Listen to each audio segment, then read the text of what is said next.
Here we go. Our next graphic organizer. This one is focused on religion and the different religious groups in the colonies. So we're looking for the extent to which the presence of different religious groups fostered change in the identity of the British North American colonies. Okay, so if we're doing fostering change, we're doing a change in continuity over time graphic organizer. And the best way to organize for that is a timeline. We'll lay out all these events and we'll see what stays the same and what changed. Okay, so I asked you guys to have at least 8 events. On the back of this page, I kind of just went through those page numbers I gave you for the Brinkley textbook, and I just wrote down a bunch of different stuff. So there's stuff that I have on that list that didn't make it on here. So for example, on the back of that list, I have things like the halfway covenant, which I didn't put on there, when Maryland was founded because it was a haven for Catholics, the fundamental articles of New Hampshire, when the Catholics lost their rights in Maryland. Those are some other things that I didn't include on there that you could if you wanted to, depending on what point you were trying to make. Okay, so let's go through the timeline a little bit here. So I had events here. I stuck with kind of really significant ones. We have the, in quotes here, the city upon a hill was CERN by John Winthrop. Basically, when the Puritans arrived, saying that Puritans are a role model for the rest of the world. They landed in New England. And this is really important because this kind of sets up the Puritans as thinking of themselves as the best, right? They were thought of themselves as the most religious, the true people that were going to be saved, and that how they lived their lives was a model for everybody else. And in New England, you had people like Roger Williams that believed there should be separation of church and state. He didn't like the theocracy very much. And so he was actually banished and would found Rhode Island. So this idea of religious freedom exists early on. So this is a religious conflict. So it gets to this idea of different religious groups. Roger Williams was definitely a Puritan, or a separatist, I should say. But he believed that the way things are going wasn't how he wanted it to go. And Hutchinson is similar, right? But we have the added dimension of gender here, of being a woman. I think it's going to be really important. She was a woman who was criticizing Puritan leaders. And we know that in New England, the patriarchy was pretty strong there. All the leaders were men, so they didn't like that very much. I also included the Old Deluder Act. This was in the slides that I showed you guys that advocated for mandatory education for Puritans. So it shows that religion and education are kind of tied up here. We have the Act of Toleration. This is in Maryland, so this is in a different part of the colony. This is in the Chesapeake region. So Maryland was supposed to protect Catholics who are a minority in Maryland. And even though the law protected their religious beliefs, there were still tensions, and at one point it was actually repealed. So the Act of Toleration, how effective was it? I don't know. I mean, it's complicated, of course. I have here the Jeremiads back in New England, the Puritan sermons, basically warning people about the decline in faith, saying that people needed to be more faithful and return back to their old ways of like the John Winthrops of the world.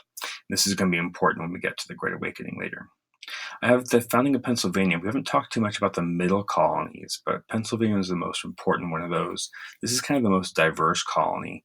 You have Quakers, a kind of religious group that was very different from everybody else. They were pacifists. They were strongly anti-war. They believed in gender equality, and they were the kind of most democratic religion. But you also had in Pennsylvania, you had Germans there, you had Scotch there, you had English, you had a whole mix of people there. So it's kind of the most diverse of the colonies. 1692, we have the Salem witch trials. These are pretty famous. Again, we're back in New England now.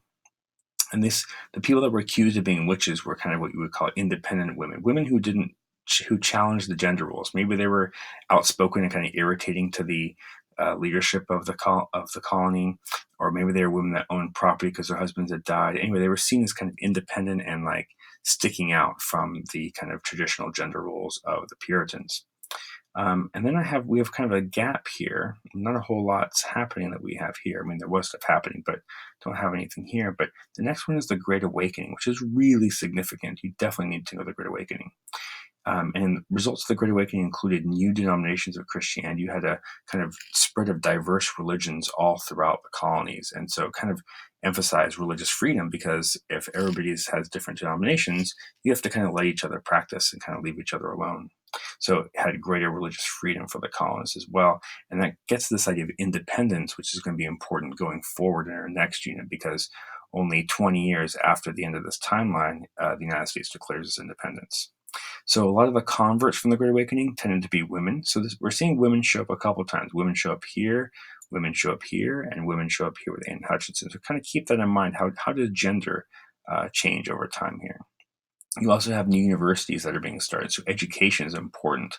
This goes back to the old Deluder Act. So we have some consistency here. Back in 1647, the importance of education. And then in 1730s and 40s, you have universities. Education is important, tied to religion. So 100 years apart, that's a continuity. So I asked you guys to look in and see what events showed change, what type of change, and what events showed continuity. So I have a couple of options here for you. So in terms of continuity, I have the idea of like the strength of a Puritan religion in New England. That was throughout the whole time. We have City upon a Hill, we have Jeremiads, and we have the Salem witch trial. That's pretty consistent all the way across. Religion is a big deal in New England. A second kind of continuity is this, that the colonies throughout this time period were a place of safety for persecuted groups, whether that's the original Puritans migrating from England, the Act of Toleration to protect Catholics, and the founding of Pennsylvania with the Quakers, right? So this is a place where people could go where they could practice their religion safely. That was the kind of one of the points of the colonies. Okay, so there's some different kinds of continuity here. And then in terms of change on the other side, I have this idea of tolerance for religious diversity kind of tended to increase over time. We begin with a period of intolerance. The Puritans were not very tolerant at all. And the people who did question that or wanted to be more tolerant, they were banished, people like Roger Williams.